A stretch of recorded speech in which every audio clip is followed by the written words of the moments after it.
Welcome to the Watches and Style channel. This is your host, Young Brando. I'm so happy to be with you tonight. We have a very specific topic. We are going to talk about some of the most important and impressive watches that have come up on public auction from Eric Clapton's collection over the years. Now, the encouragement for this project came directly from I Love Maldives. I'm sure you are familiar with the name. I'm sure you are familiar with his ongoing support. So this particular show is sponsored by him. The more I delved into the topic, the more I went deeper into it. I realized that this has to be a multi-part show, um, and something that deserves to be very focused and attentive. So I'm not just going to sit and do one of my 4 hour marathons this time. I'm going to divide it into at least two parts. 2 hours today, 2 hours hopefully in the next few days, perhaps next week, whenever it is most convenient to I Love Maldives. Again, probably as a nightly live stream. And since everybody has paid so much attention to especially the neo-vintage Patek chronographs that were personalized and that were made bespoke for him with important details, since those have been such a point of focus over the years, I think I'm going to leave them to the end and perhaps already to the second part. And today I will start with, oh my God, there we go. I Love Maldives, 199.99 pounds sterling. I really appreciate you, man. Let's go. So because of that, today I decided to focus on watches that he first put up for public auction with Christie's in 2003 in June, and see how these pieces fared in that auction and beyond. And I think it's a great litmus test for the market as well, because as I go through these watches, and I have about 20 of them that I want to cover tonight, you will see how they continue to come back to the market, how they were sold once, twice, three times, and sometimes four times over the years, and how those jumps in the price are significantly and proportionally remarkable at every turn. The other reason that Eric Clapton's collection is, of course, so important, so memorable, is due to the fact that he has been such an important tastemaker.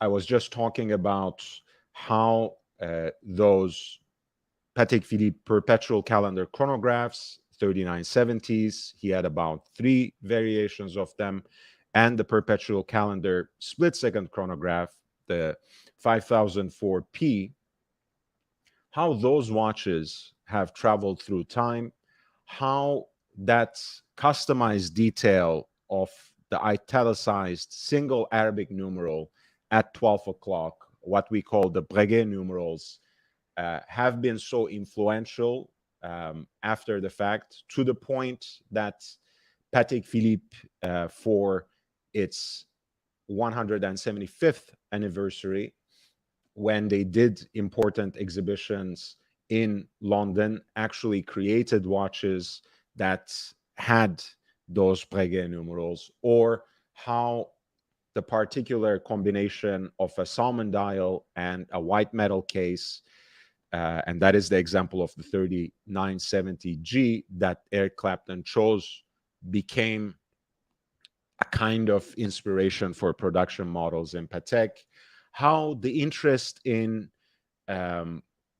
pre-Daytona chronographs for Rolex watches, how the interest for turnographs, 369, Explorer dial, Submariners have all had their point of origin for the mainstream appreciation of these watches.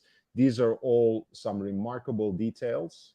So let's go back to year 2003 and start there. Thank you so much for your patience.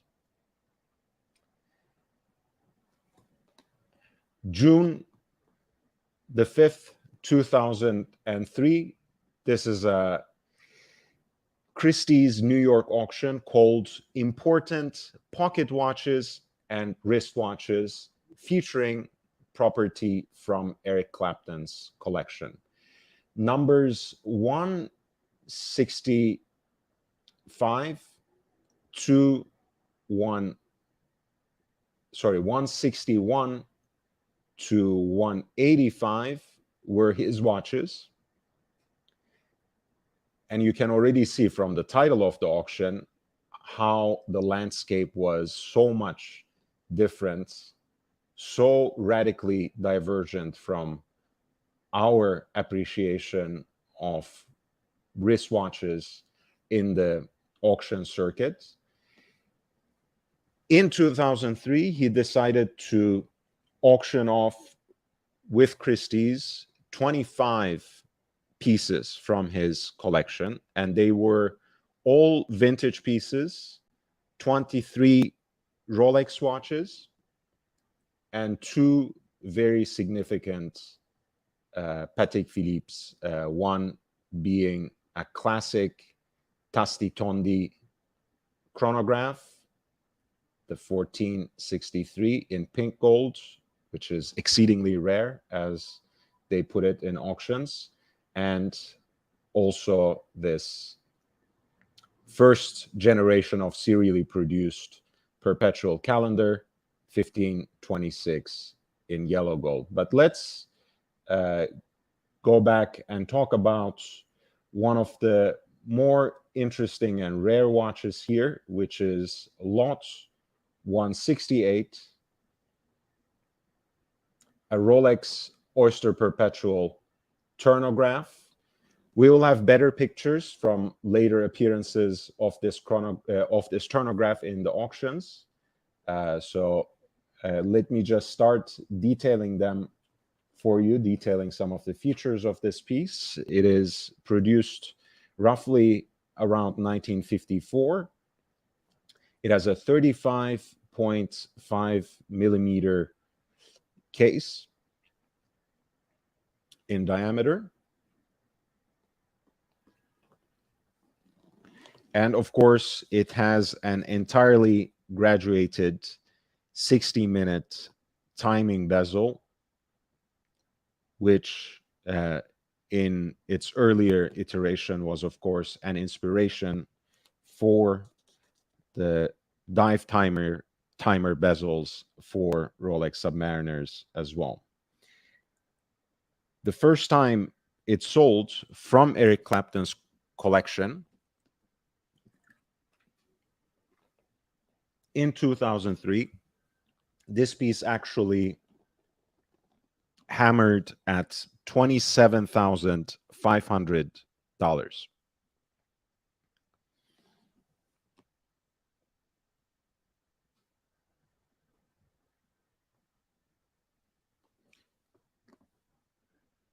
And most recently, it actually came on auction once again at Christie's in December 2021. The turnograph in stainless steel on its riveted oyster bracelet, which has been appropriately shot to pieces. Its original plastic crystal, which is on the verge of shattering, but the watch is otherwise in a remarkable, original, unmolested shape. Well, that was a bad choice of words, but let's say unmodified shape.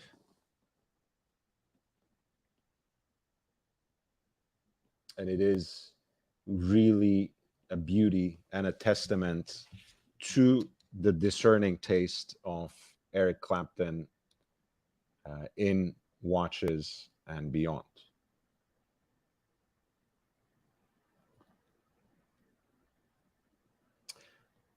Yes, Jay Gray. We are going through history, but I think Eric Clapton is such an average watch guy. Of course, granted, he deals with these watches at such a significantly higher level than most of us. He constantly cycles through different watches. So this one is one he sold in 2003 and one that came back onto the market through Christie's in December of 2021.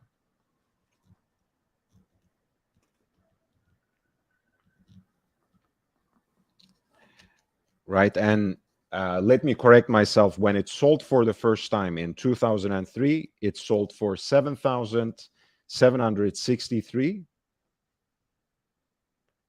And when it sold in December 2021, once again by Christie's, it realized a final price of 27,500, already having almost quadrupled in price. And I think this is the kind of piece that is really a cipher onto Eric Clapton's taste, because he doesn't always go for the ultra flashy. He doesn't always go for something that is one of a kind. He also has had over the years an appreciation for the kind of tool watches that Rolex has been producing for almost a century now. And this is a great example of that particular genre.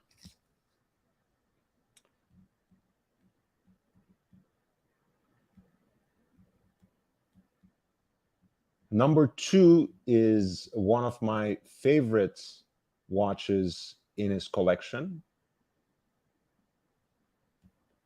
and one that will please perhaps even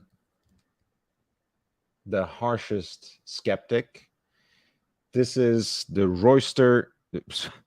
Rolex Cosmograph Daytona Oyster Albino.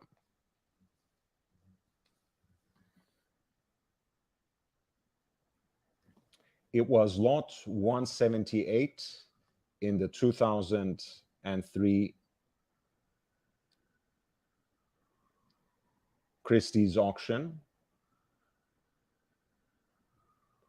And it truly is a remarkable watch, understood to be only one of 3 or 4 known examples that have this kind of silvered dial with the matching silvered chronograph registers, which gives it this all white slash albino look. Hence the oyster albino. Oyster, of course, signifying the waterproof chronograph case that is used in this particular instance, with the screw down pushers as well. The all silver albino dial, I think, contrasting beautifully with the bakelite bezel insert in this example of the Rolex Cosmograph Daytona. 6263 from year 1971.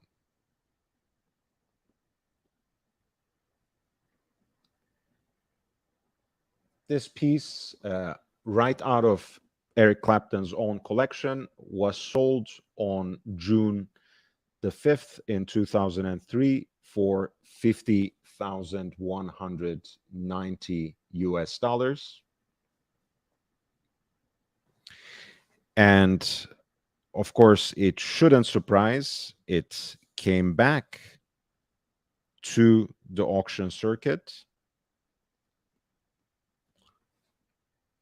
Clapton must have bought this piece in the 90s himself, sold it for a little over $50,000 in 2003 through Christie's New York.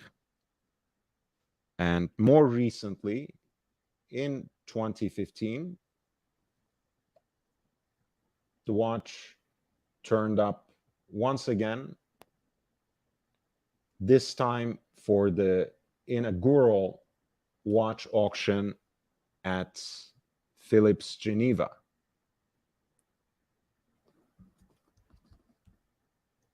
This is 2015, May 10th. You're looking at lot 214 from the watch auction 1 at Phillips Geneva. Originally out of Eric Clapton's, originally sold on public auction out of Eric Clapton's own collection in 2003. Phillips Geneva sells the watch in May 2015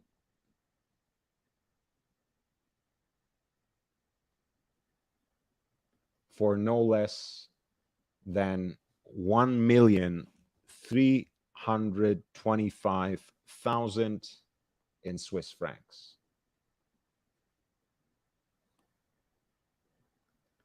An incredible watch. I think one of my absolute favorites in this collection. At the time, Eric Wint was still writing for Hodinkee and decided to shed some light onto this particular piece in one of his Bring a Loop columns. And this is what he says at the time. What will likely be the most exciting Rolex in the upcoming May auctions in Geneva was just revealed this week.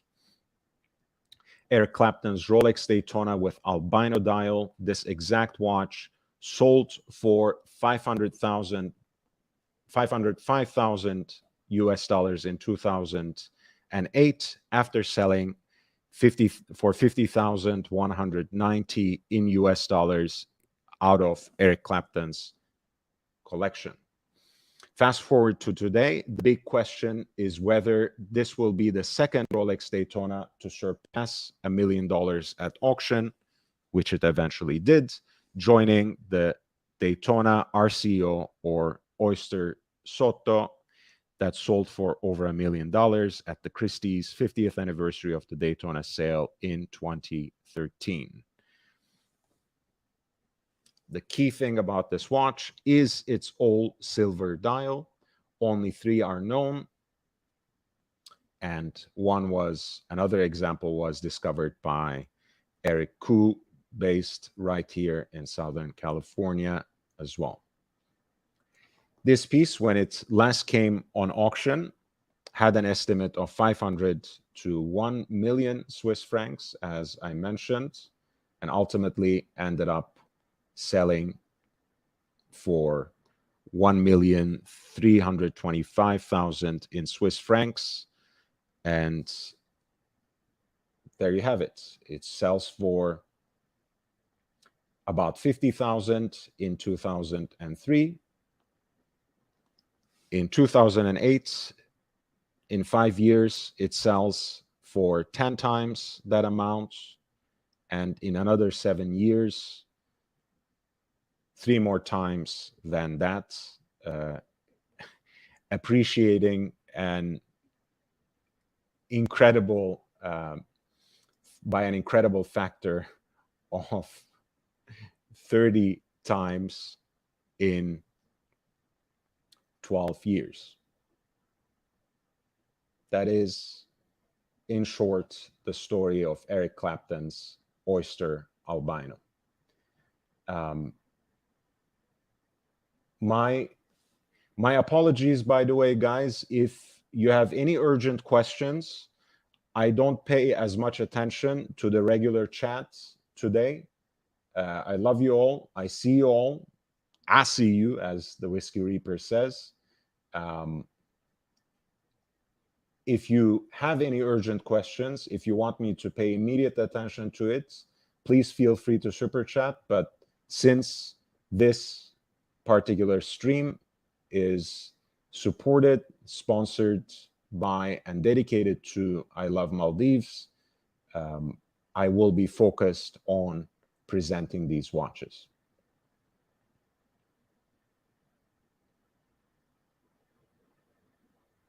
Now, number 3, this is also a legendary and extremely rare watch, of which one example, at least at some point in time, surfaced in John Goldberger's collection, Auro Montanari's collection.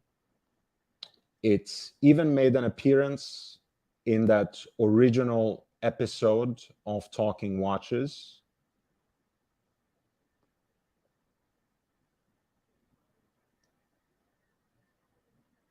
I'm talking about the mysterious Rolex Yachtmaster Daytona.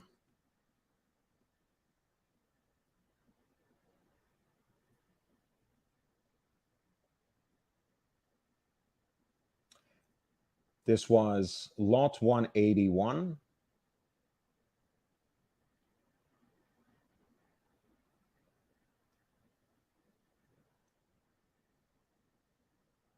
In the Christie's auction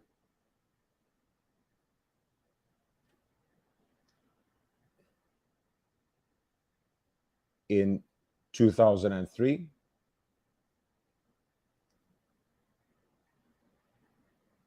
Let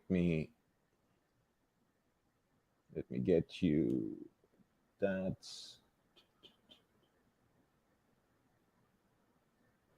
Sorry, I have so many tabs open, guys. I'm so sorry for this short delay. This is what we will do.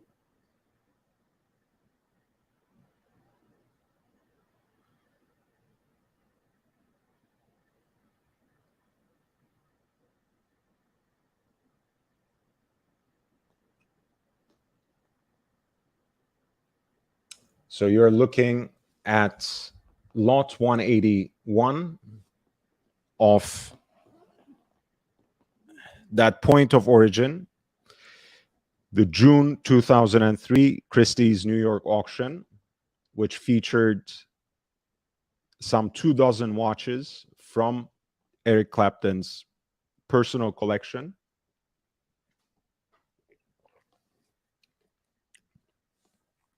This is a prototype Rolex Cosmograph Daytona made with Rolex's connection to sailing, to yachting in mind. It is basically an exotic panda dial with a regatta detail under the minute totalizer. And it is understood to be only one of the 3 examples.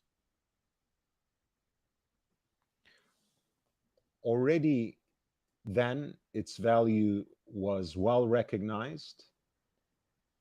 And in 2003, it's sold by Christie's New York for 125,100 in US dollars.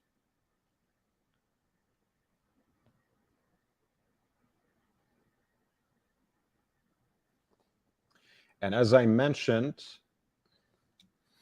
even though we don't necessarily have the paper trail for this particular example,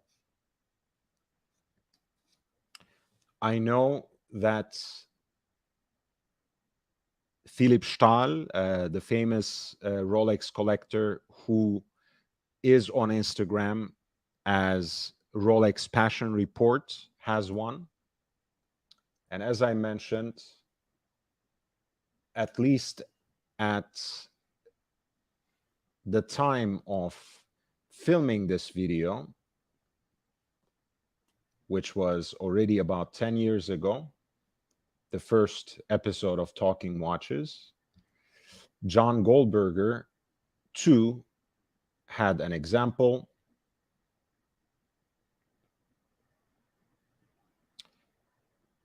The Rolex Cosmograph Daytona Yachtmaster prototype, with that writing actually appearing on the dial, as you can see, Rolex Cosmograph Yachtmaster. A very special chronograph with a panda dial, a regatta detail on the edges of the minute totalizer at 3 o'clock, and the famous Paul Newman style Art Deco numerals for the continuous seconds dial at 9 o'clock and for the 12-hour counter at 6 o'clock. As I mentioned, I believe that Auro Montanari let this watch go between then and now, between 2013 and now. I am not sure whether Philipp Stahl has that example or not, or perhaps his example is his Paul Newman Yachtmaster is the other one, but Ben Clymer's copy here implies that when it comes to the first example, which was identified as part of Eric Clapton's collection, and this particular one that is in Goldberger's collection, are two different watches, and there's understood to be one that is in the possession of Rolex in Geneva. So chances are that Goldberger's watch eventually went to Philipp Stahl, who goes under Rolex Passion Report on Instagram. Again, another very storied and fascinating Rolex, a prototype with about 3 examples accounted for, that also was once in Eric Clapton's collection, at least one of those pieces. So let's change the pace a little bit. Let's jump out of this particular auction for a second, and let's also go and take a look at a watch from a different maker, perhaps even more rare than the Rolex Daytona Yachtmaster prototype that you are looking at.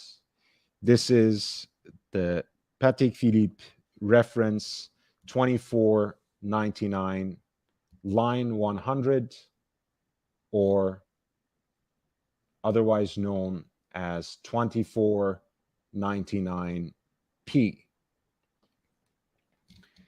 2499, as some of you might know, was the successor to the original Patek Philippe perpetual calendar chronograph with the reference number 1518, the first perpetual calendar chronograph to be produced in series in the entire world that Patek released in 1941.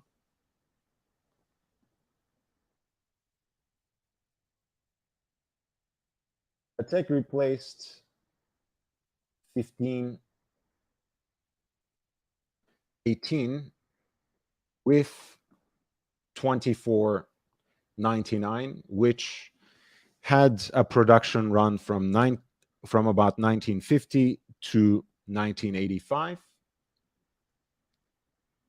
And at the end of that production run, Philipp Stern had the wonderful idea to actually encase the remaining couple, and by couple I really mean two movements, in platinum. The 2499, as you know, is probably the most desirable Patek Philippe perpetual calendar chronograph for most collectors. That has a lot to do with its more muscular case compared to the 1518. That scales right above 37 millimeters in diameter, with beautiful and subtly stepped lugs that are downturned in a very elegant fashion. Here in platinum, you are seeing one of the only two examples, one of which, for all intents and purposes, Philipp Stern made for himself. In fact, it was understood that both of those pieces were eventually going to end up in Patek Philippe's museum at the time. These were encased in 1987, shortly after, a little more than a year after the last 2499 in yellow gold was produced. But Eric Clapton was somehow able to pry one of those examples, one of these choice examples of Patek's iconic perpetual calendar chronograph from the hands of Philipp Stern.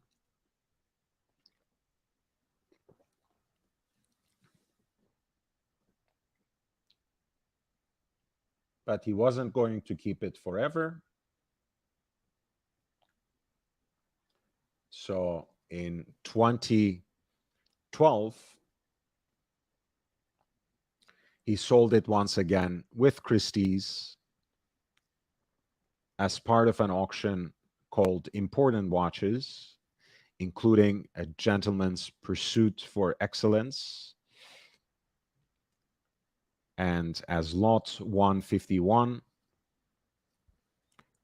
this Patek Philippe 2499 in platinum sold for 3,443,000 Swiss francs. Again, one of only two examples to be found in the entire world in platinum, and the only one that will ever come for a public sale, at least in our lifetime, since the other example today is in the collection of Patek Philippe's own museum in Geneva.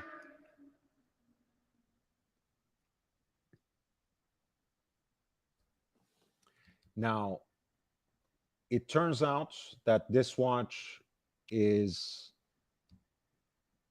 coming up for sale once again. It has not been yet offered for sale, but it forms part of the so-called Triazza collection that Christie's Hong Kong has been selling in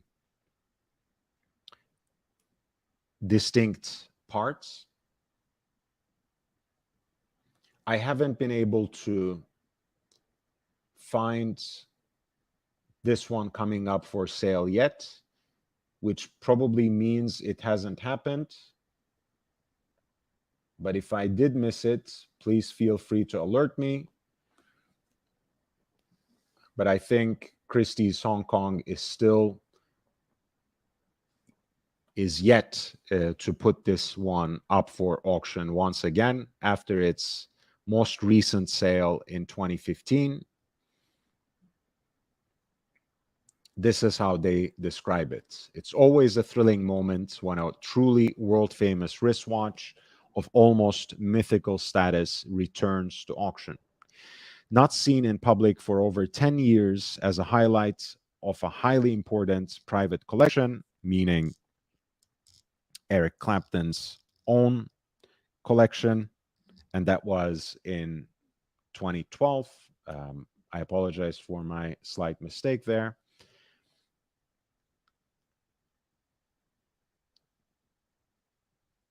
Christie's is extremely pleased to exhibit to collectors, without doubt, the most important, beautiful, and desirable reference 2499 line 100 in the world. Formerly the property of Eric Clapton, it is the only platinum reference 2499 line 100 in private hands. Only two were ever made. The other was never sold and is today in the collection of the Patek Philippe Museum in Geneva. So as you see, the last time this piece sold, it was basically to the tune of about $3.5 million.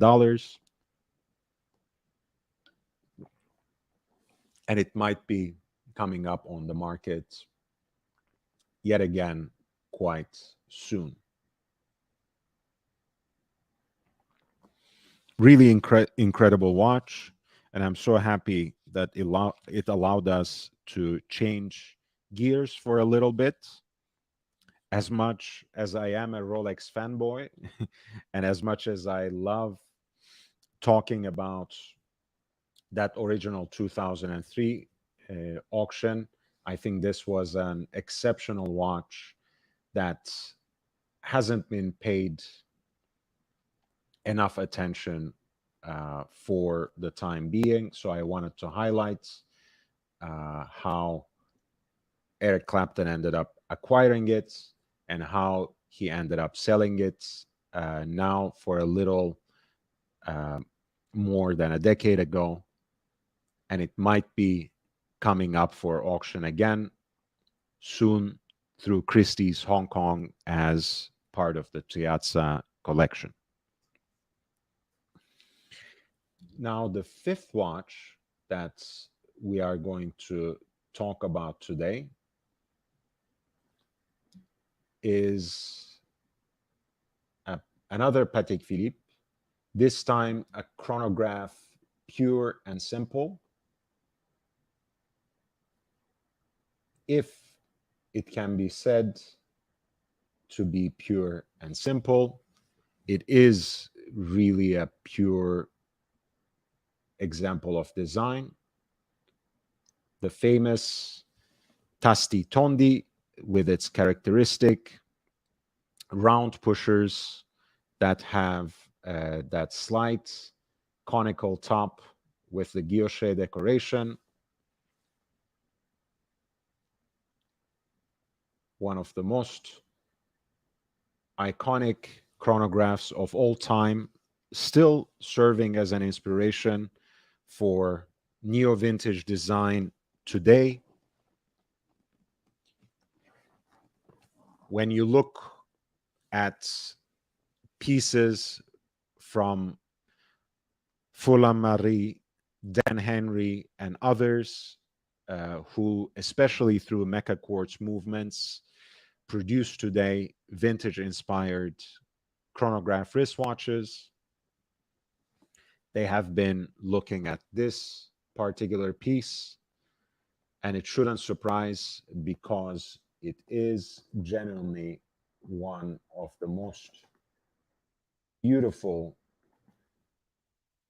chronographs and even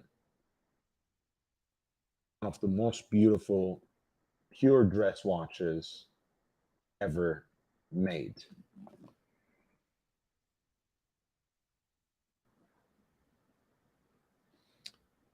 And we will have a better picture of this watch, but I hope you are starting to notice that there's a little bit of something extra on the dial.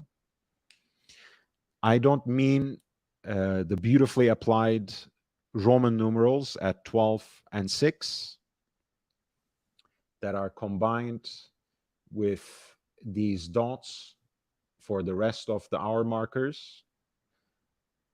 No, I don't mean the heat blued hands for the centrally deployed chronograph seconds hand or the 30-minute totalizer for which, and again, heat blued micro hand serves as an indicator. I mean the second signature at 6 o'clock, which belongs to the famous Venezuelan retailer and jeweler Serpico y Laino from Caracas. This is Patek Philippe reference number 1463, otherwise known as the Tasti Tondi, in pink gold, and there are only about 55 examples of this watch accounted for publicly, and less than 200 examples made altogether in pink gold, which makes it one of the most sought after variations of the 1463. And of course, this particular piece with the co-signature of Serpico y Laino is even more rare, even more singular. When it first came up for public auction as part of Eric Clapton's collection in 2003 as lot 185 of that auction, it sold for 175,500 in US dollars.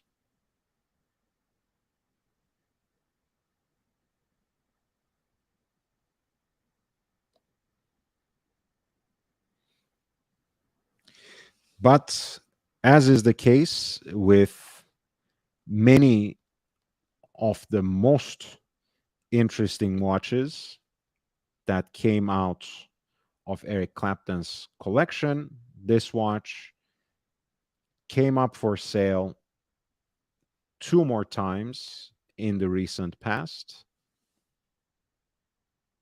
So let's see. Let's follow that story. Now we're looking at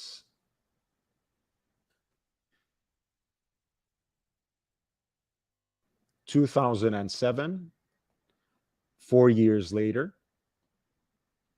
This watch is now sold by Christie's in Geneva in an auction that's called Important Pocket Watches and Wristwatches as lot 149. And here are some more detailed shots which allow you to see that beautiful guilloche decoration on the pusher, which of course serves the functional purpose of a better grip but also has a distinctive aesthetic flourish. And you can also see how you have that Serpico y Laino signature at 6 o'clock, as well as the distinctive engraving, which matches with it on the case back as well, S and L, of course, standing for Serpico y Laino. This is now from November 2003, and the watch that sold already for a considerable sum of money from Eric Clapton's collection in 2003. In 2007, November 2007, sells now for 409,000 Swiss francs.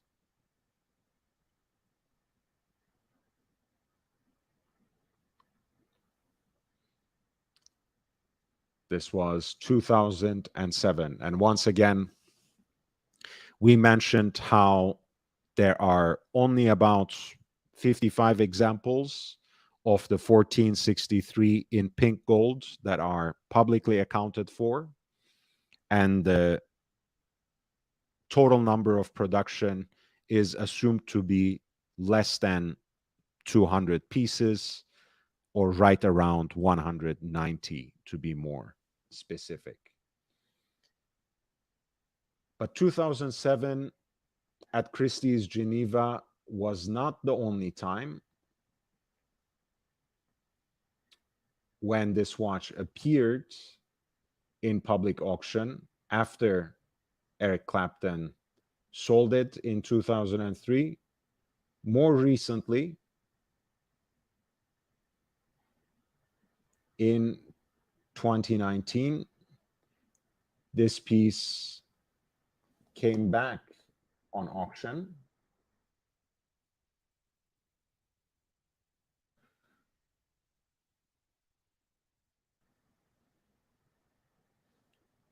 And it was once again sold by Christie's, this time in New York. You're looking again at Mr. Slowhand's pink gold Patek Philippe 1463, originally retailed by Serpico y Laino of Caracas, Venezuela.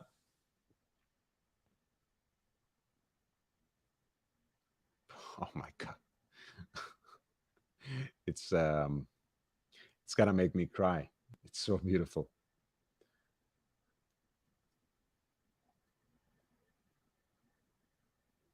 Look at the elegant downturn of these lugs, and look at how crisp that hallmark is right between the crown and the pushers.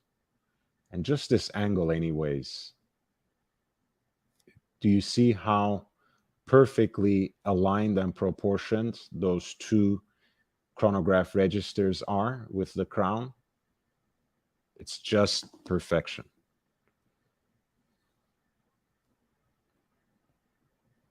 And of course, the round pushers with the guilloche tops, guilloche conical tops that gave the watch its nickname, Tasti Tondi, given to it by Italian collectors. Here's a look inside the case back.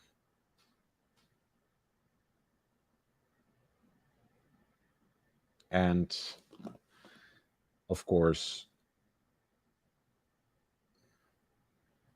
into the movement, which is a 13 ligne Valjoux base.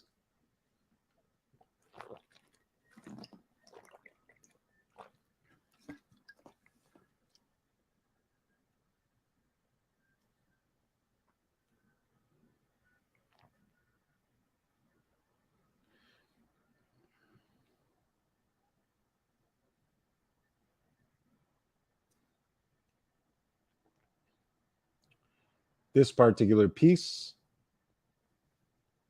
as lot 88 of important watches at Christie's, New York on March 22nd, 2019, sold for 711,000 US dollars. Once again, what an incredible dial. What a tantalizingly crisp pink gold case. Remarkable condition overall. And of course, a stunning movement for the time. Masterfully decorated, finished, assembled, and regulated by the masters of Genevan watchmaking from around 1950. As good as it gets.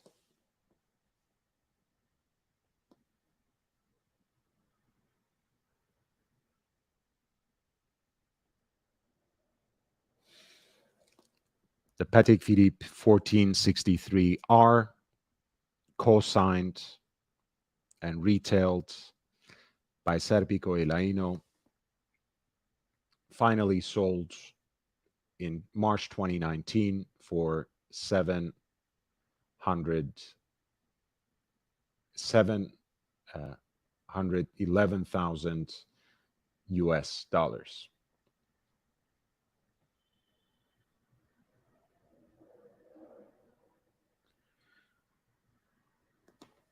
Now, another beautiful Patek Philippe piece from the original auction in 2003 was a perpetual calendar, 1526. Much like 1518, this was a first by Patek Philippe when it was serially produced, a perpetual calendar wristwatch in beautiful classic proportions, and as reference number 1526, it was the first produced serially by Patek Philippe. Arabic numerals that alternate with polished gold beads that make up the hour markers. Two apertures above the signature at 12 o'clock that indicate the day of the week and the month. Leaf-styled hands for hour and minutes. A stunning aperture for the moon at 6 o'clock with a continuous seconds hand and a pointer date encircling that opening for the indication of the phases of the moon. This is the Patek Philippe perpetual calendar in 18 karat yellow gold from around 1949. One of only about 210 examples, maybe even less. Some estimates are as low as 165 units ever produced. This piece, when it sold out of Eric Clapton's collection in that point of origin, in our point of departure, in the June 2003 Christie's New York auction, it sold for 17,675 US dollars.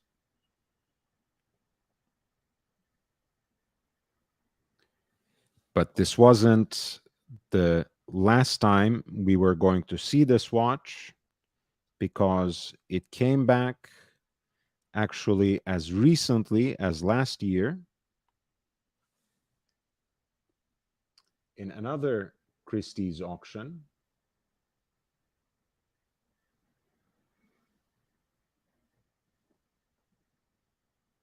This time in Geneva.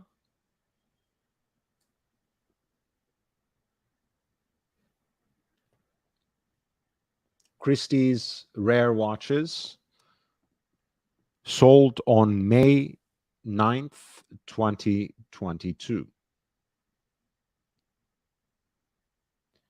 Here is the Patek Philippe perpetual calendar that was sold out of Eric Clapton's collection in 2003 in New York, originally produced by Patek Philippe in 1949 and sold finally again in 2022 by Christie's, this time in Geneva.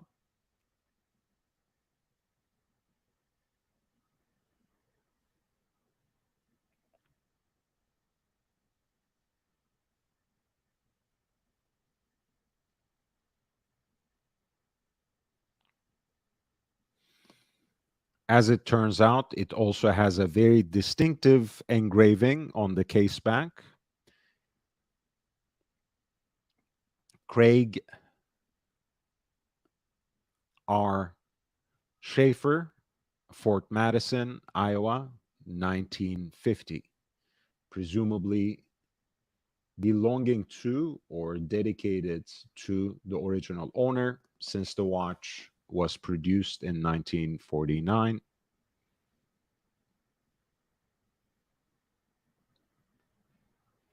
I don't know what this picture is supposed to mean, but Sir Clapton is looking all right, strumming on his Fender Stratocaster with no sight of the 1526, but I guess it looks cool. At any rate, we had established the provenance of this watch already, as it was sold out of Clapton's own collection by Christie's New York in 2003. Then it had realized the final hammer price of 17,675 US dollars. And in May of 2022, in Geneva, it sold for 110,880 in US dollars.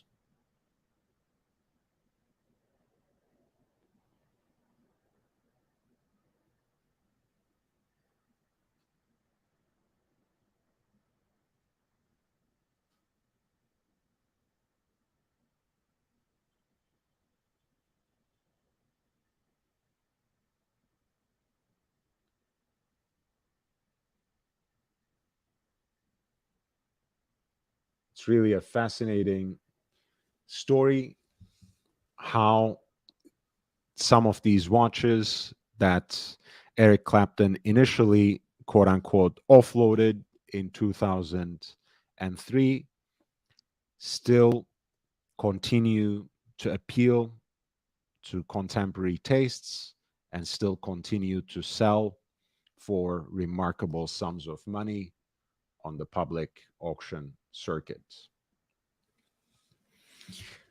My number 7, we're making a soft return to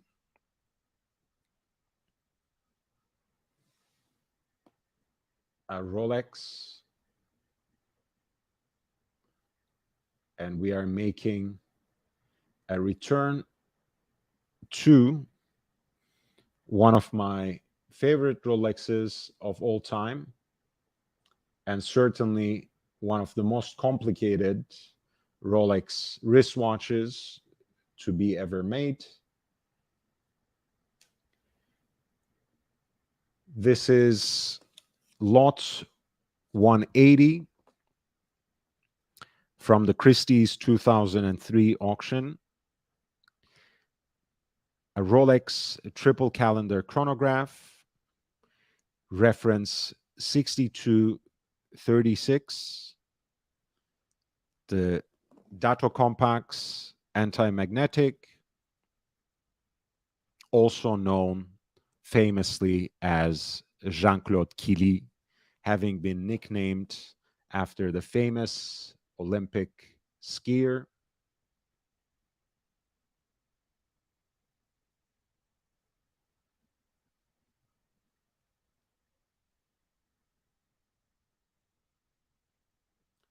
As you can see, on the perimeter of the dial, you have a pointer date with a blued arrow hand, with the dates also inscribed in a similar shade of blue. You have two apertures above the signature and under the coronet at 12 o'clock for the day of the week and the month. You have a 12-hour counter at 6 o'clock, a continuous running seconds subdial at 9 o'clock, and a 30-minute totalizer at 3 o'clock with all heat blued hands, including the centrally deployed and arrow-tipped chronograph seconds hand, the beautiful alpha-styled and loomed hour and minute hands complete the picture. Stunning multifaceted hour markers for a luminous style. This is an example of the famous Rolex Jean-Claude Killy that was once held in Eric Clapton's personal collection. The triple calendar chronograph, reference 6236, produced around 1964. In June 2003, the piece sold for $169,900 in US dollars. It was lot 180 then.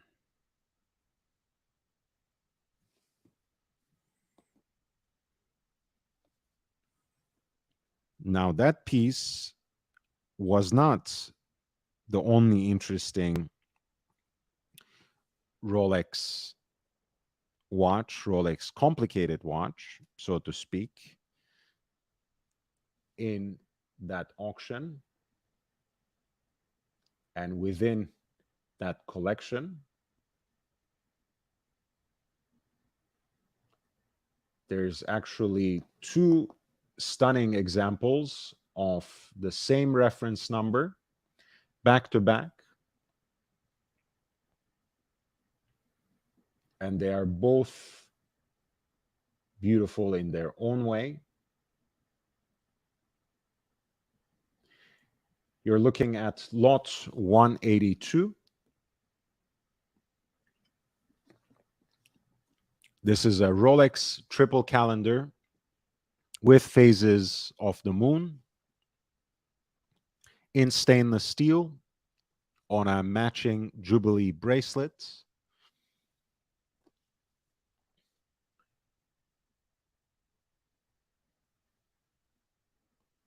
With gilt fixtures on the dial, including Arabic numerals at 3 and 9, the Rolex coronet at 12 o'clock, and the arrow-shaped hour markers.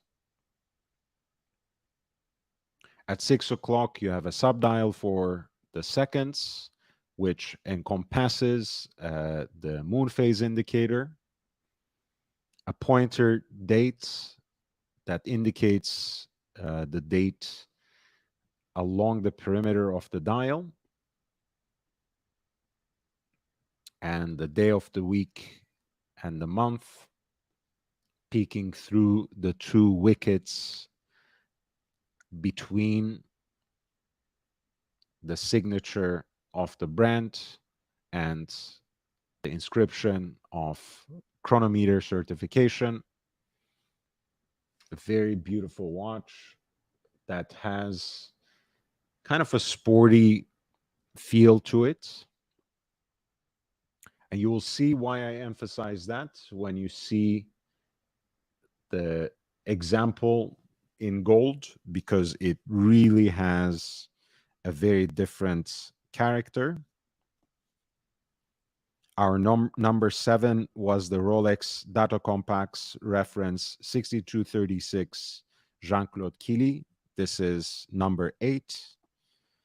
And it is the Rolex Triple Calendar reference 6062 in stainless steel on the matching Jubilee bracelets, triple calendar with phases of the moon, which sold on June 5th, 2003 for 95,600 US dollars by Christie's New York out of Eric Clapton's collection.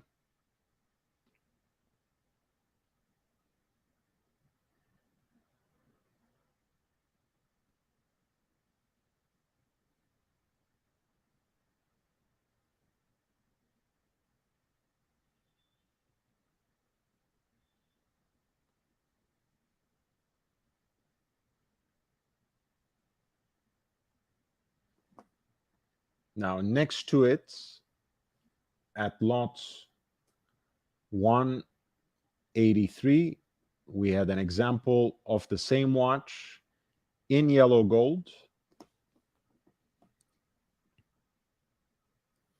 but with a two-tone stelline dial with the stars largely serving as the hour markers in this version.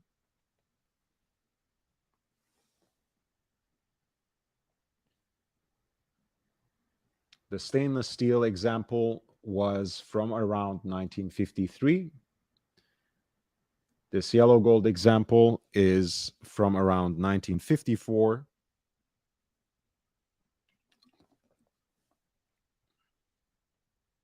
And it is almost a different watch. As you can see, the case is styled differently.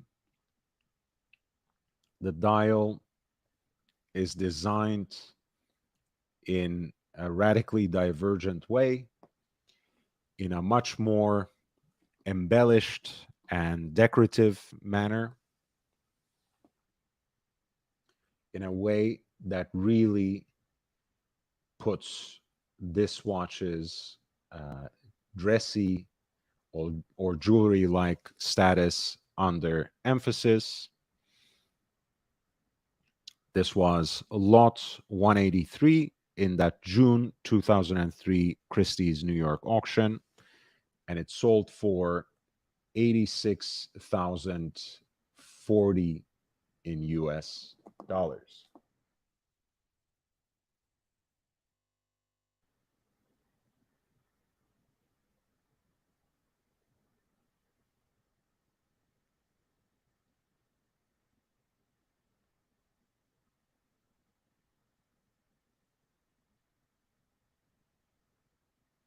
Oh, wow. Um, I love Maldives. Thank you again. Thank you for your extra contribution. I really, really appreciate it.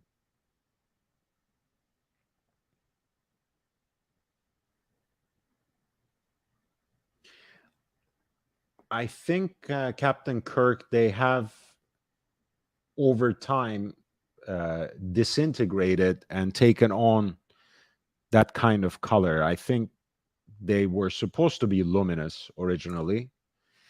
Dauphine hands filled with luminous material that has degraded in that particular way. That's my guess, unless there is a particular accent put on there.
So we're looking at our number 9, a Rolex triple calendar with phases of the moon, reference 6062 in 18 karat yellow gold with the Stelline dial, in reference to the stars that form the index markers, the hour markers of the dial.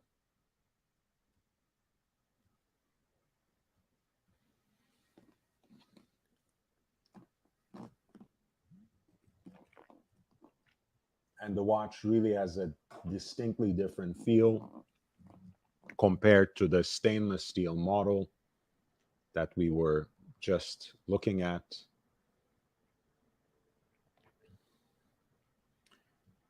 And it sold for 86,040 in US dollars in that June 2003 auction.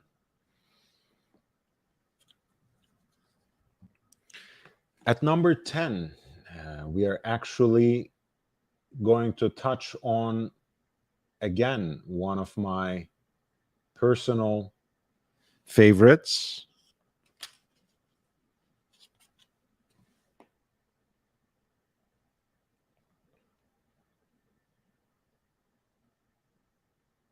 And once again, we are going to touch on a watch that has sold for multiple times and that has dictated the tastes of so many watch collectors in North America, in the UK, and beyond. I'm talking about Lot 164, standing right next to Lot 163.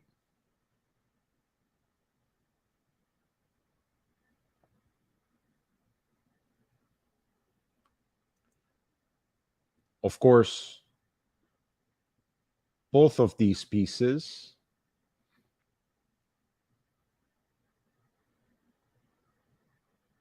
were examples of what we today call pre-Daytona chronographs. These were the generations of chronographs that immediately preceded Rolex's Cosmograph Daytona, which celebrates its 60th anniversary in 2023.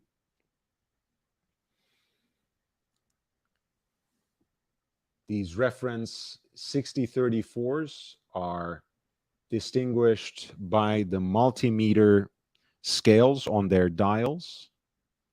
In both cases, that is the tachymeter on the perimeter of the dial with a telemeter scale in a concentric circle. In the silvered opaline white dial, you can see how those inscriptions are blue in blue for the tachymeter and in red for the telemeter. But we are actually talking about lot 163 now.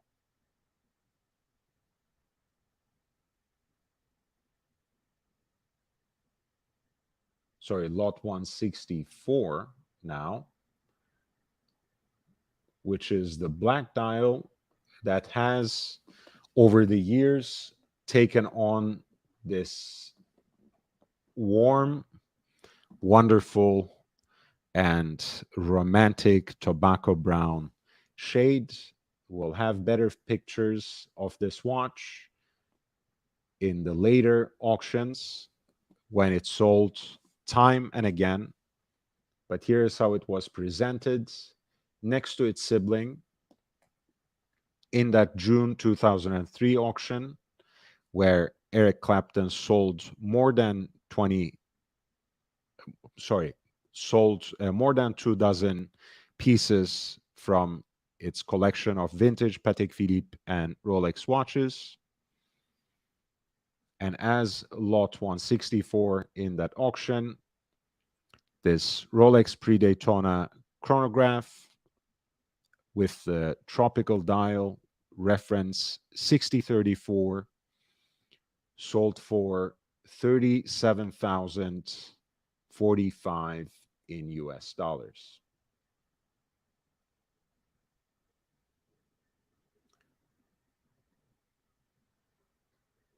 Next to it, lot 163, sold for 28,680 in US dollars.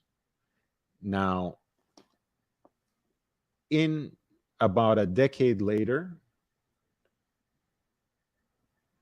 the tropical Clapton pre-Daytona chronograph came on public auction again,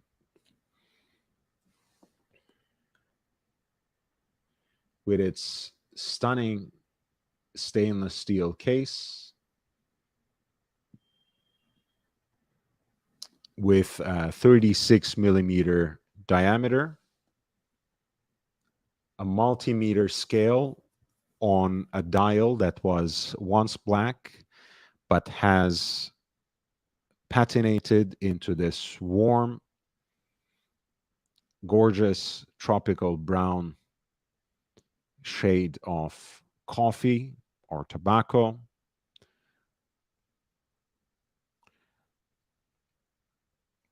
Multifaceted arrow markers for the hours, alpha styled luminous hands, 30-minute counter at 3 o'clock, continuous running seconds at 9 o'clock, and a 12-hour counter at 6 o'clock, above which the dial is signed anti-magnetic, with both a telemeter scale and the tachymeter scale for the chronograph. After selling for about $37,000 in 2003, in May 2013, about a decade later, the watch sold by Christie's Geneva for about $250,000, specifically for 243,750 in Swiss francs. This was lot 129. The pre-Daytona Rolex chronograph with the tropical brown dial, reference 6034. Once again,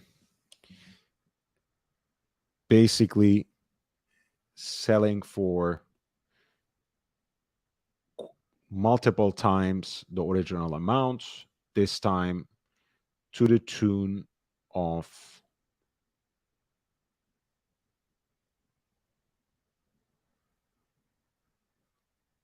eight times, right? It's amazing. It's amazing. 8 times in 10 years. Originally about $37,000 in 2003, almost $250,000 in 2013, and finally,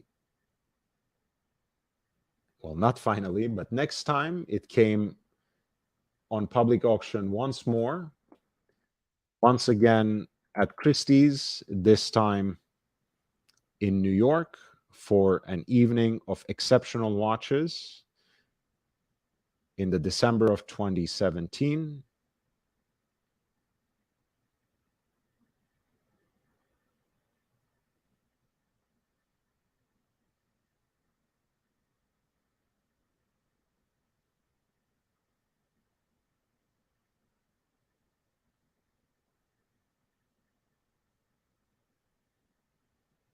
Oh, no, my mistake. This is not This is not the Clapton. It doesn't have the same anti-magnetic signature. This 2017 is not his, but it did come on public auction again as recently as last November.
Oh my God.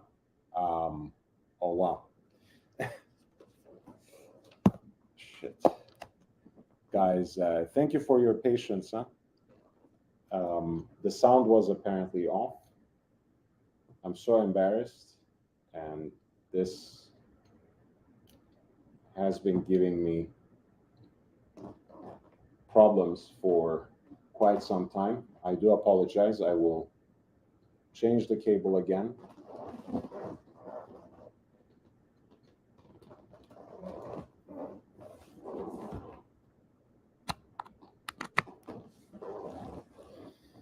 Sam, you're too kind, and so are you, Jeremy. Um,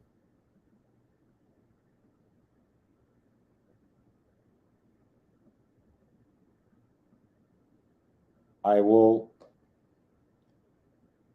I'll roll back the tape. Um, let's start here again. Can you hear me now? Is it clear? Is it better? Can you hear me?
I'm going to put my other microphone on because this one is shot.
Can you hear me now?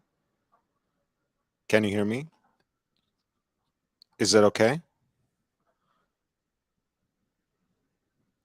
It's um it's not a problem with the microphone itself, it's with the cable, I believe. Um I'll deal with that later, but this should be working. Okay.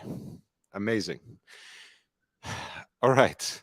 We're back. Hopefully Maldives didn't lose his patience with me, but eventually he will at least return to the recording. And I thank you all for your patience.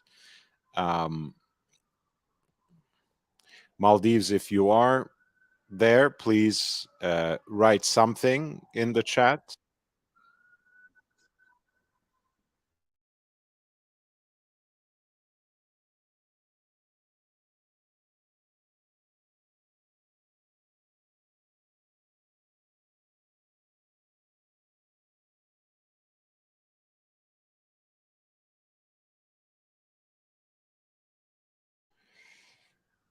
So let's see. I think I lost you when I was talking about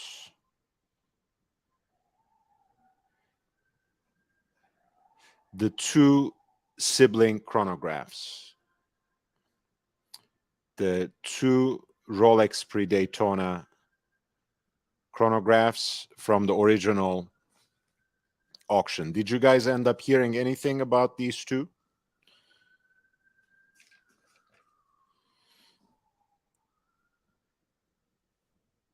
The reference 6034, the Rolex pre-Daytona pieces.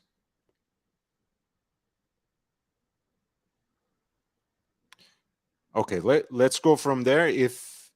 If it's even from before that, if you missed any of the details about the triple calendar pieces in stainless steel and yellow gold, remind me in the chat. I'll be attentive and I will get back to these two. Now we're looking at one of my favorite watches from Eric Clapton's collection. The one on the right is an example of what we today call a pre-Daytona chronograph, because they were the generation of anti-magnetic sports chronographs that have preceded Rolex's introduction of the Cosmograph Daytona in 1963. The model, after all, celebrates its 60th anniversary this year. You're looking at two examples of 6034, one on the left with a silvered opaline white dial. Both pieces have multimeter scales on their dials. The tachymeter on the periphery, here inscribed in blue on the silvered opaline white dial. a telemeter scale in a concentric circle, here inscribed in red on that silvered opaline white dial.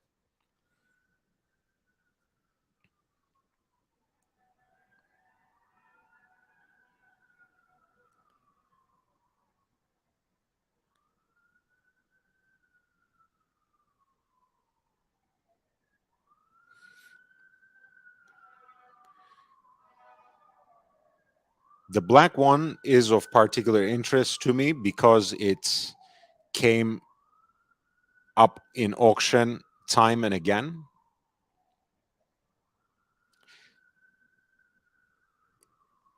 First and foremost,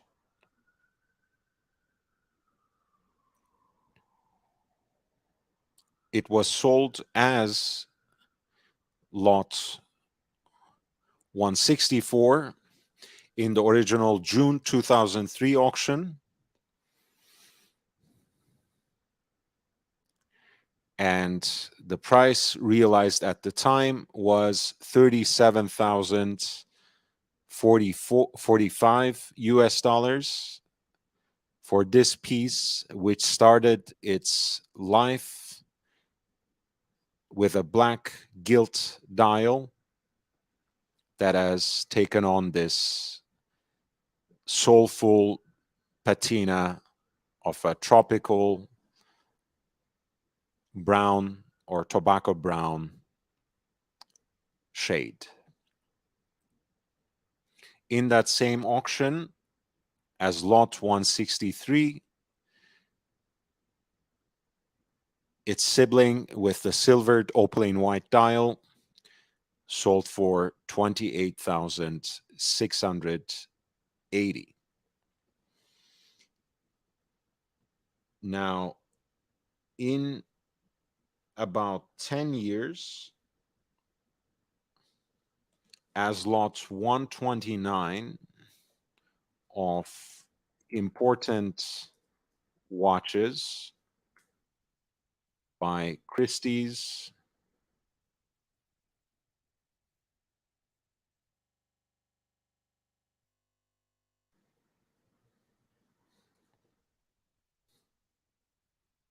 this same watch, Rolex pre-Daytona chronograph 6034,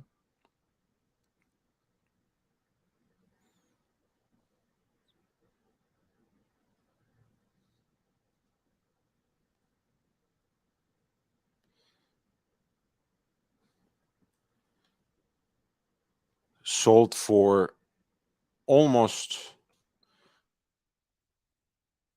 $250,000 in Swiss francs on May 13th, 2013.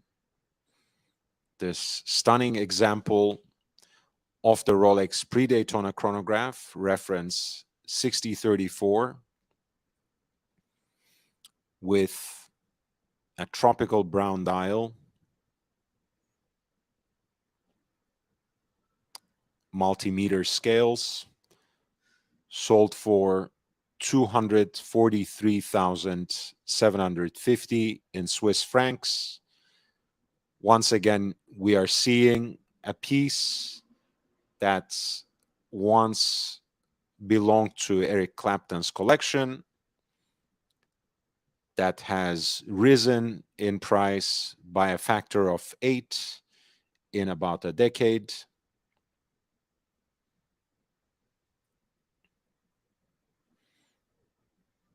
And more recently, this piece actually came up on auction in the fall of last year,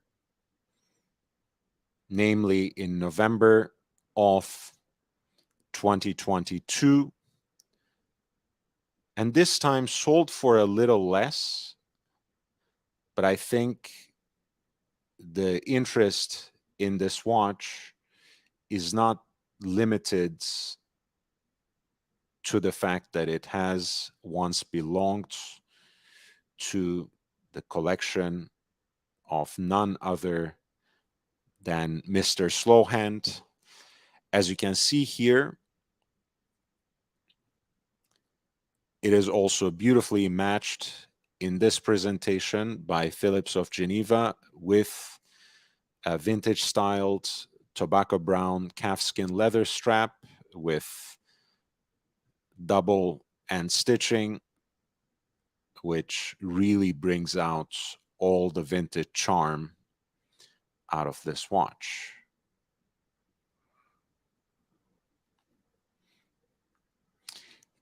Beyond its association with Eric Clapton, this particular example of the pre-Daytona chronograph, namely the 6034 with a gilt black dial, is for me one of the epitomes of the combination between sporting style and vintage charm that is brought together in the mid-century design of these chronographs. I want to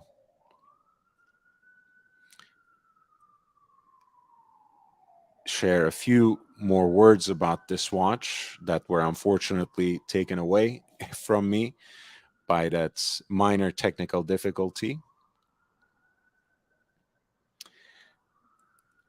I am particularly awed by the alpha styled hands that are subtly illuminated.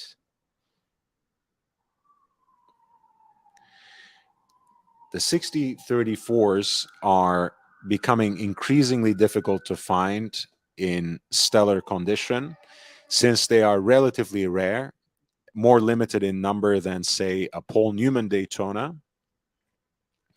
And even though one can never be sure when it comes to Rolex, since they are not necessarily forthcoming with this kind of information, the ones with a gilt black dial are even more rare than the silver dialed examples. And you can see how special these lacquered black dials are from the era on the face of this 1953 example. Its attractively mottled appearance with various shades of brown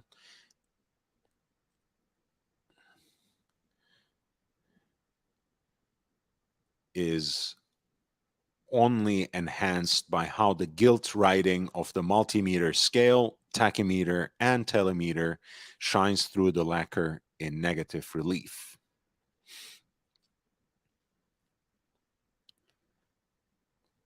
So after it realized the price that was 8 times as much as it was originally sold for in 2003, in November 2022, the watch actually ended up losing a little bit in terms of its value, even though it lost none of its vintage charm.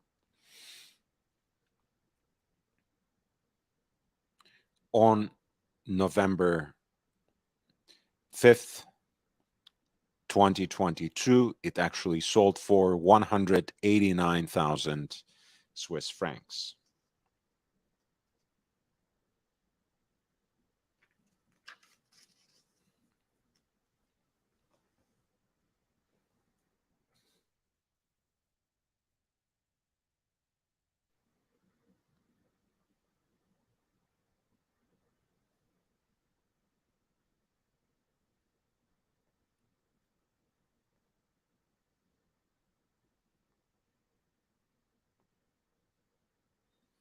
So that was my number 10, the Rolex pre-Daytona chronograph with the tropical brown dial, or originally black dial,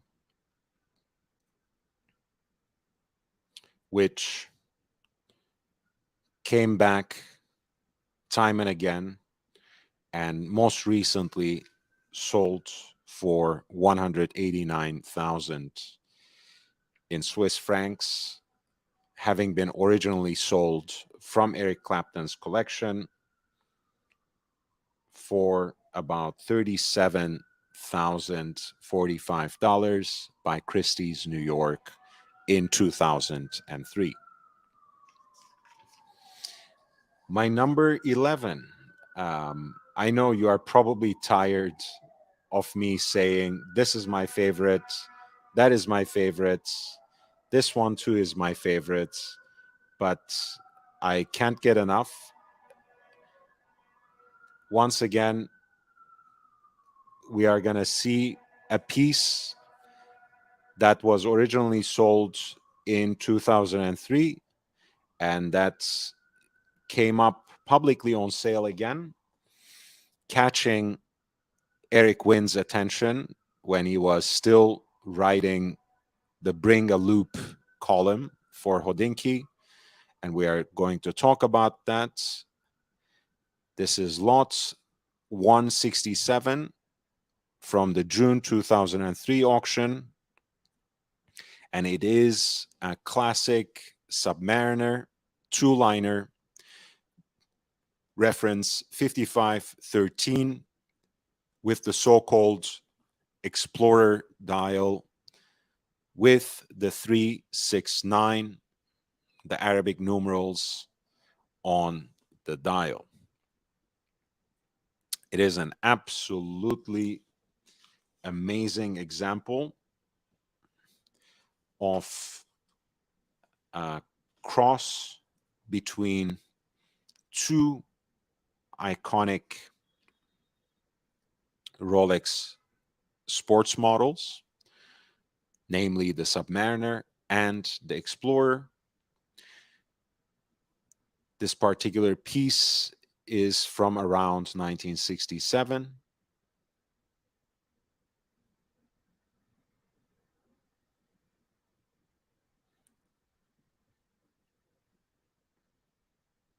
And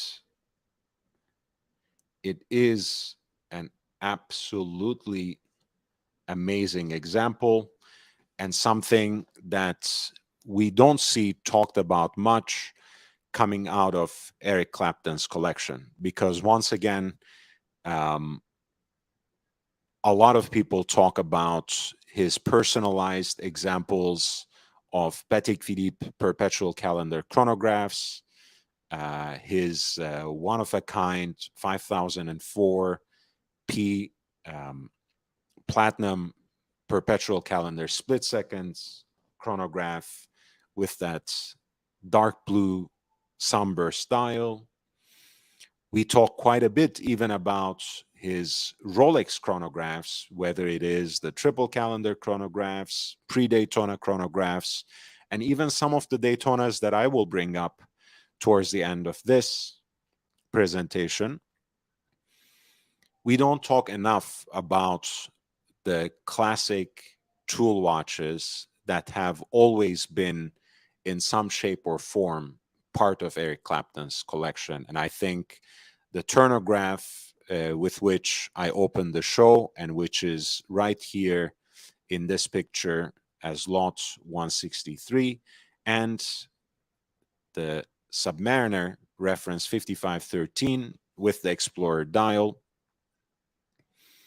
Both of these are excellent examples of Eric Clapton's penchant for classic tool watches. And lot 167,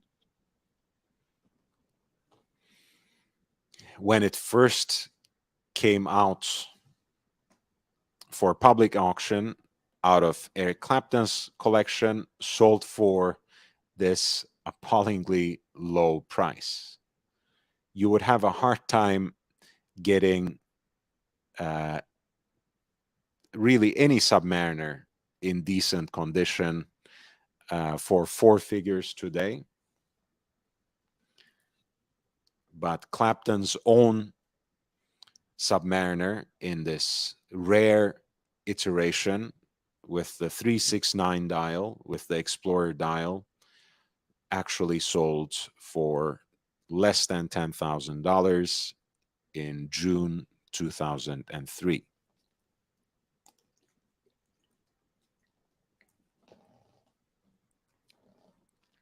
Of course, much later, the piece actually came to public attention once again because it turned up for sale through the classic watch retailer Fortane from Carmel, California. This is Eric Wendt, who brought it to public attention on June 30th, 2011.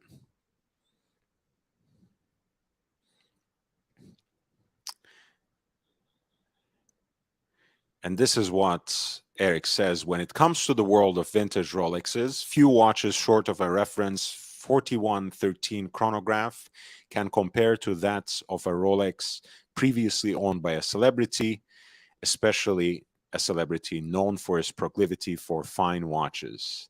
Just as with a reference 5512 Submariner that was once owned by Steve McQueen, or an albino Daytona formerly owned by Eric Clapton, which we talked about in this episode as our number 2.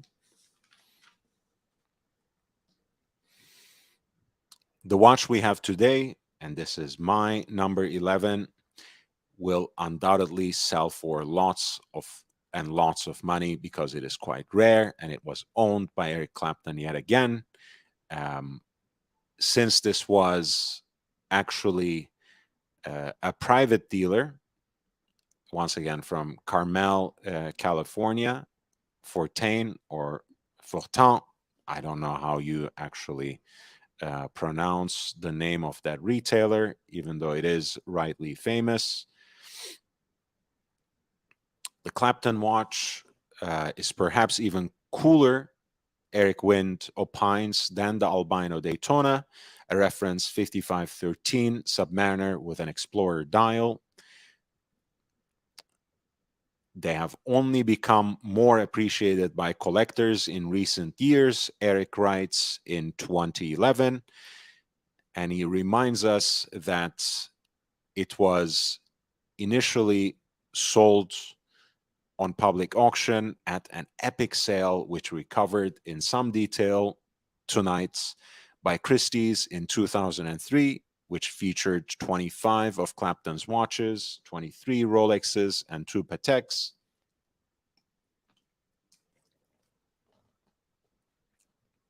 And he also notes how astonishingly low the price was at the time, under $10,000. And he says, let's just say the current asking price is a bit higher. And look how the case looks from the back.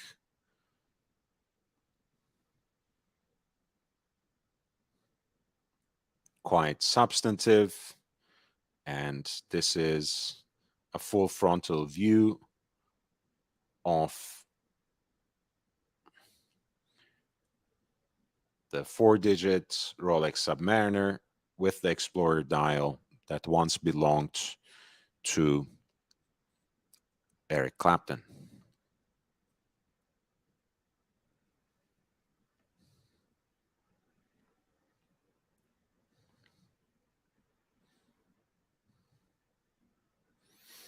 If you know of the whereabouts of this watch today, or if it has turned up on your radar any more recently, please let me know. I would like to know how much it sold for, when it sold in 2011, and if it ever came up for sale again between then and now. My number 12 of some of the more fascinating Eric Clapton watches that have come up for sale publicly on auctions is lot number 169 from the famous June 2003 Christie's New York City auction. And it sold similarly for 9,560 in US dollars. This one, likewise, is an iconic reference of the Rolex Submariner, namely reference 1680, with the famous red line of writing for Submariner at 6 o'clock, and of course, a date window at 3, of which the indication is magnified by the iconic Cyclops on the plastic crystal of the watch. And this trio that appeared as lots 167, 168, and 169, namely the Explorer Dial Submariner, reference 5513, the Rolex Turnograph, reference 6202 at lot number 168, and as lot number 169, the Rolex Submariner with the red line of writing, the reference 1680. These three watches, I think, are a beautiful testimony to Eric Clapton's abiding and discerning interest in Rolex tool watches over the years.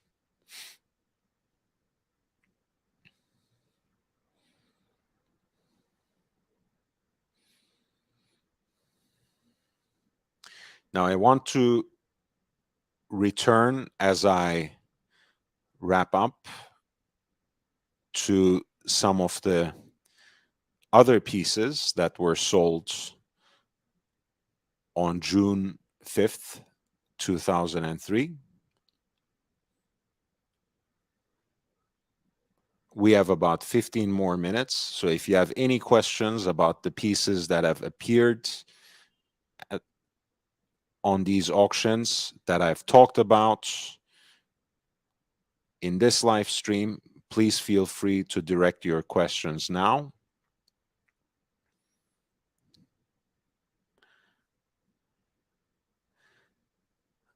There's so many watches that I want to share with you, so many more watches that I want to share with you from Eric Clapton's collection. And I will give a quick preview as well towards the new episodes, towards the next episode, towards the second part.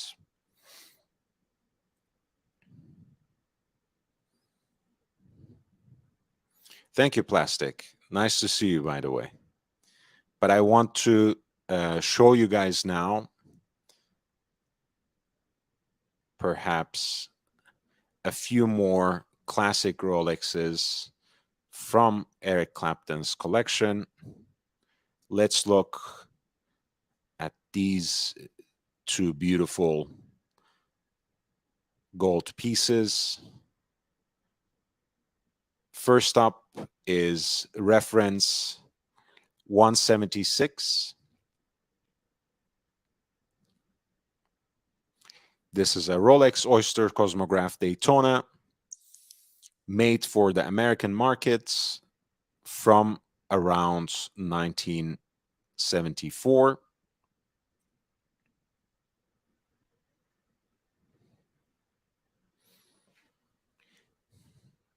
With a matching riveted oyster bracelet with polished center links, reference 6263,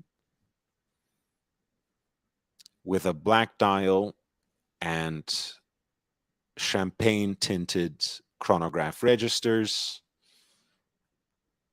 screw down pushers, and a bakelite insert for the tachymeter in black. Beautiful interplay of black and gold for this classic Rolex Daytona chronograph from the mid 70s.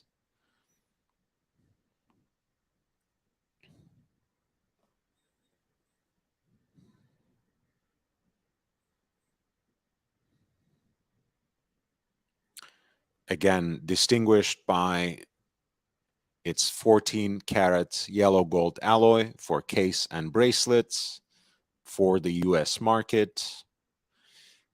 This piece from Eric Clapton's vintage Rolex collection was sold by Christie's New York in on June 5th, 2003 for $23,900 in US dollars. Once again, just shows you how undervalued and how underappreciated Rolex Daytonas in precious metal were about 2 decades ago. Right next to it, as lot 177, you are seeing a very fascinating and intriguing, delightful version of the Rolex GMT Master, namely the transitional 5-digit reference 16758,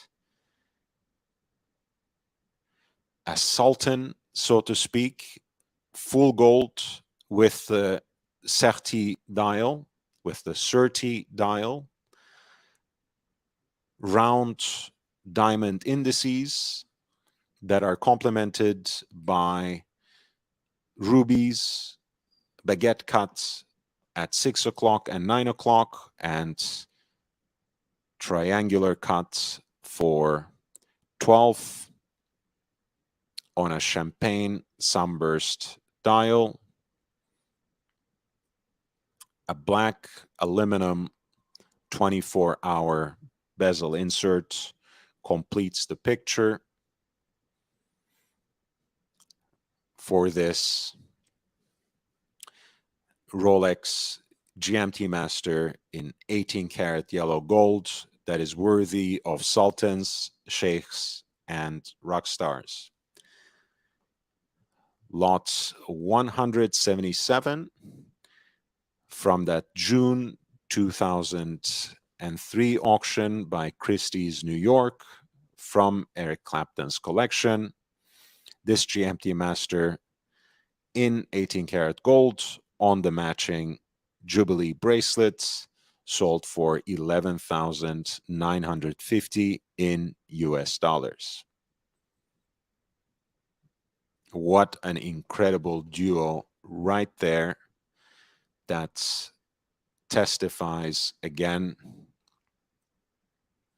the trend-setting taste of Eric Clapton's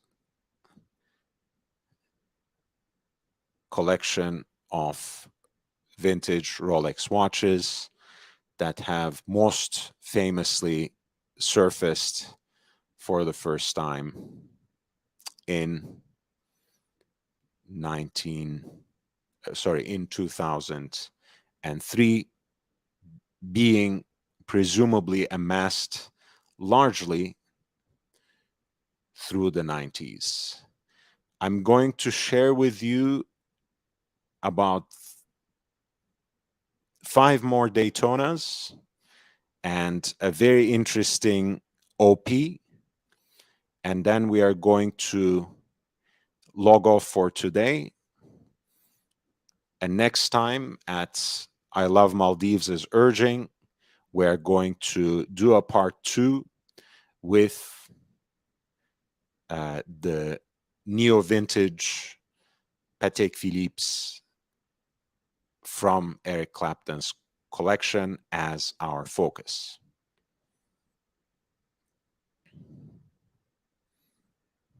What if I told you that a Paul Newman Daytona from Eric Clapton's own collection sold for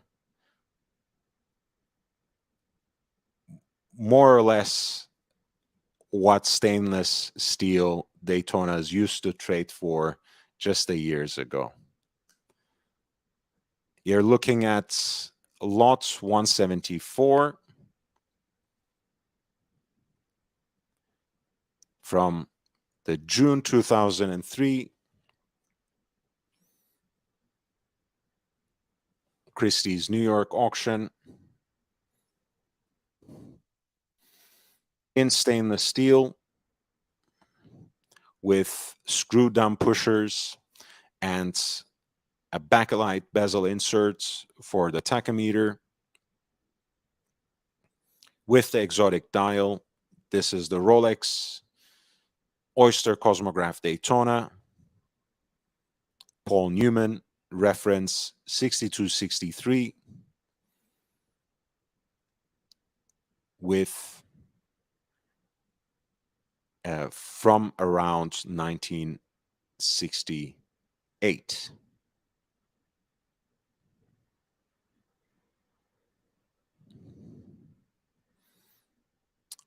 Paul Newman exotic dial in its panda configuration with the distinctive Art Deco numerals in the chronograph registers. This piece in the June of 2003 as lot 174 was sold for 33,460 in US dollars. Once again, imagine today a Paul Newman Daytona coming out of a celebrity's collection being publicly auctioned. I don't think you can necessarily get it for 10 times as much money today. It's fascinating how things go and how underappreciated, especially Daytonas in precious metal were. When you look at the next piece, that is a very famous example, once again, of Eric Clapton's collection. This is the one that later on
One second. I don't know what happened again.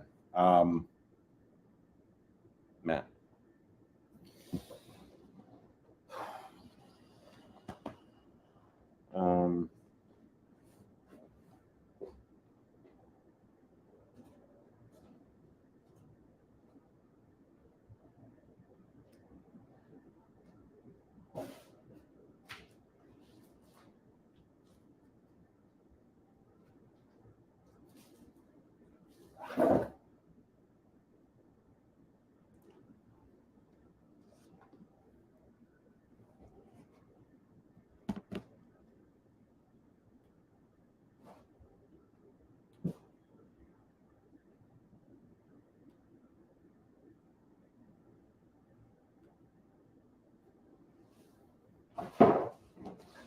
Can you hear me now? Can you hear me now? What was the last thing? What was the last thing you guys heard? Please tell me that. I'm so sorry, guys, but please remind me what you heard last. What was I talking about last time you heard me?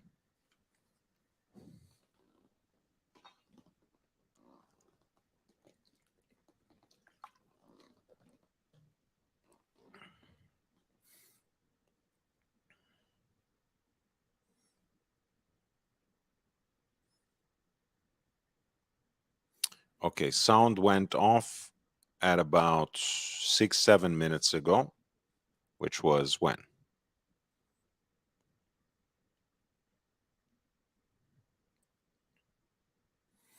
Okay, so I talked about the Paul Newman Daytona. You heard that, I think.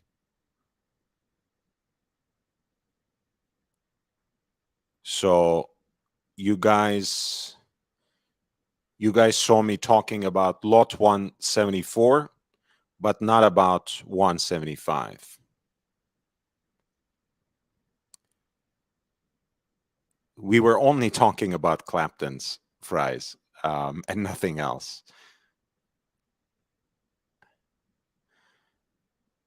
So let's start from this. Lot 174, which is a beautiful example of Paul Newman exotic dial from Eric Clapton's own collection, a reference 6263 in stainless steel with screw-down pushers, the Art Deco numerals in the chronograph registers, that sold in 2003 for stunningly low compared to today's markets, 33,460. Now, next to it, as lot 175, is a piece that is almost mythical in terms of its rarity. Thank you so much, guys, for directing me back and alerting me. And that is a piece that is later called Crazy Doc, reference 6239, an 18-karat gold example of the Rolex Cosmograph Daytona with an additional pulsometer scale inscribed on the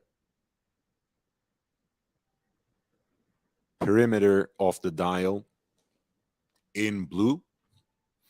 It is called the Crazy Doc because it's extremely rare and it is a doctor's watch, because the pulsometer primarily serves to take the heartbeat of your patient.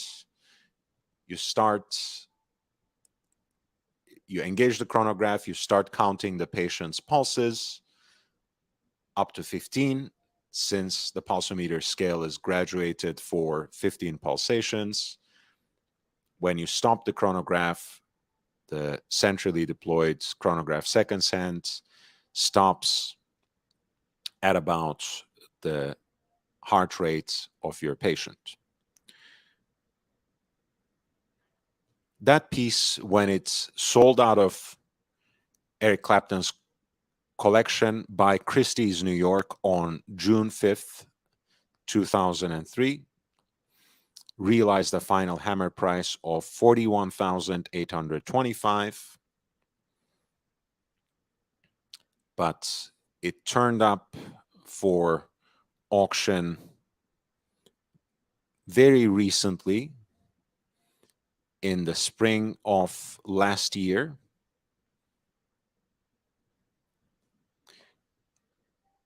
at Philips Geneva, watch auction Roman numeral number 15, in May 2022 as lot 116, this time presented on a matching riveted oyster bracelet with polished center links.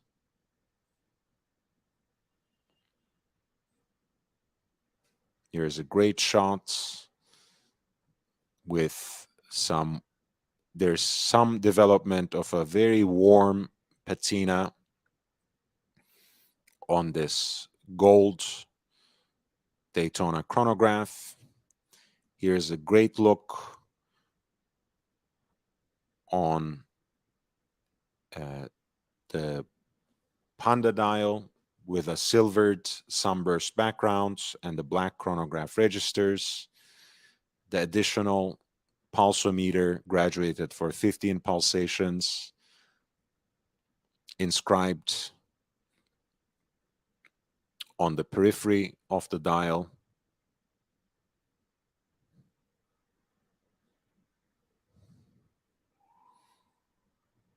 It is presented here as possibly unique, which is auctioneer speak for, we think it is one of a kind, but really we didn't bother to look too hard since we don't want to burst our own bubble.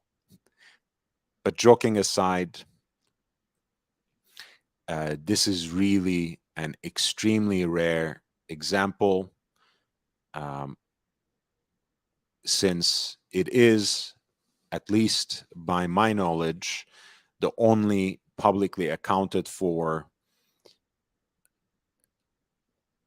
hand-wound Daytona in precious metal that has a pulsometer scale on the dial. Pump pushers with, of course, a tachometer bezel in the matching material. This piece sold in May 2022 for 1,724,000 in Swiss francs. Once again, a watch that sold for a little more than $40,000 directly from out of Eric Clapton's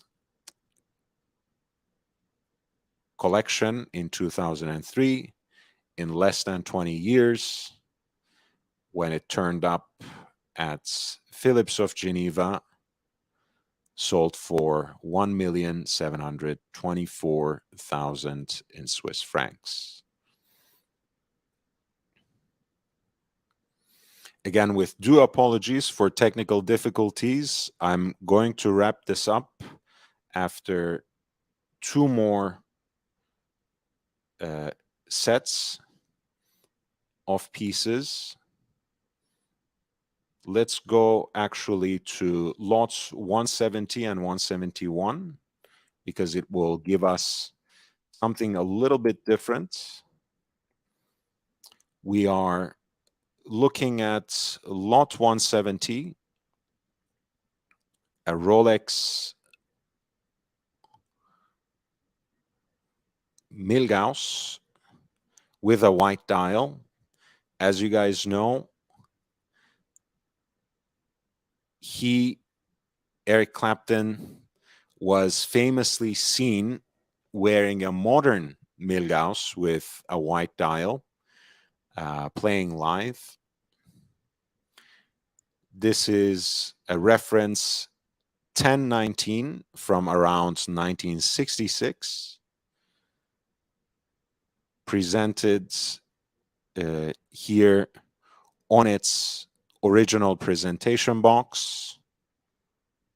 And apparently it was at the time also provided with its outer packaging as well as a service record from Rolex from around 1988. Once again, a testament to Eric Clapton's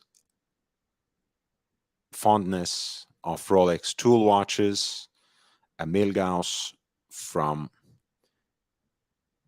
1966, reference 1019, that sold in the June 2003 auction for $17,925 in US dollars. Next to it, as lot 171, was a Rolex Oyster Cosmograph Daytona 6265.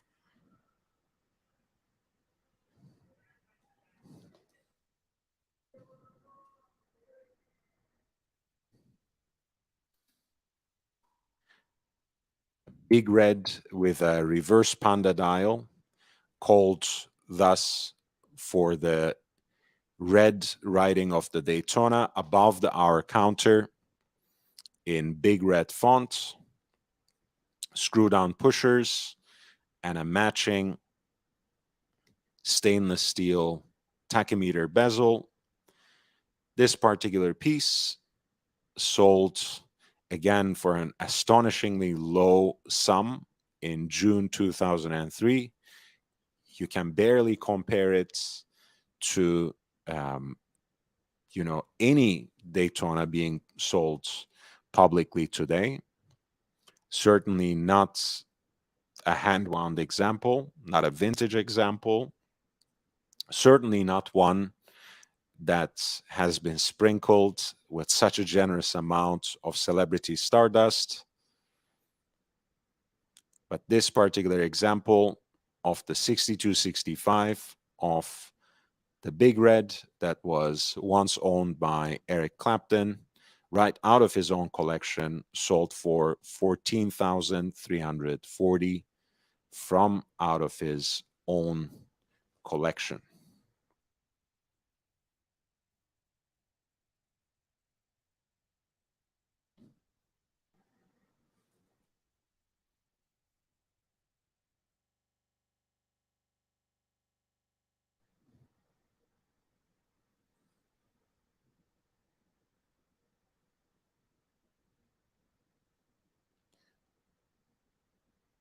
Now, for the final couple of watches that I will talk about today, with the second part of our presentation of the most fascinating watches from Eric Clapton's collection, focusing on neo-vintage Pateks coming up. Tonight, we are closing with two stunning pieces. Again, two Daytonas, lots 172 and 173. Two reference 6263.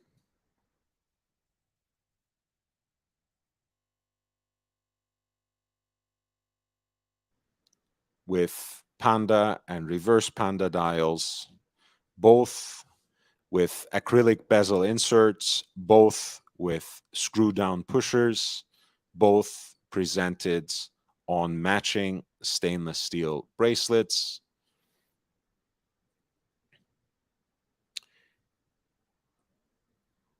One Lot 173 with the Panda dial is from around 1980.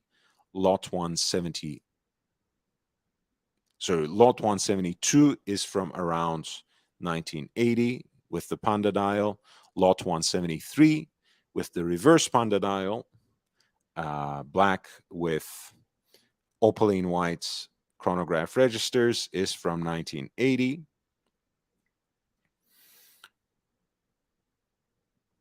Lot 172 Rolex Cosmograph Daytona with the Panda dial, reference 6263, from around 1980, sold in that June 2003 auction for 26,290 US dollars. And lot 173, which is the same model, same configuration, just with the inverted dial, the reverse Panda dial, with silvered opaline white chronograph registers against the backdrop of a black dial. That particular example of the Rolex Cosmograph Daytona 6263 from around 1982 sold for 16,730 in US dollars.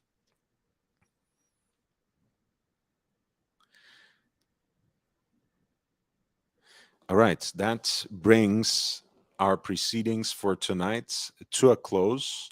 I want to thank once again to I Love Maldives, who has encouraged me to research this subject, to put together this live stream. I wanted to go to the origin story for the first part of the broadcast. So we talked about watches primarily from that famous Christie's New York auction from June 2003, which included more than 24 examples of vintage pieces from Eric Clapton's collection, mostly Rolex, but also Patek pieces.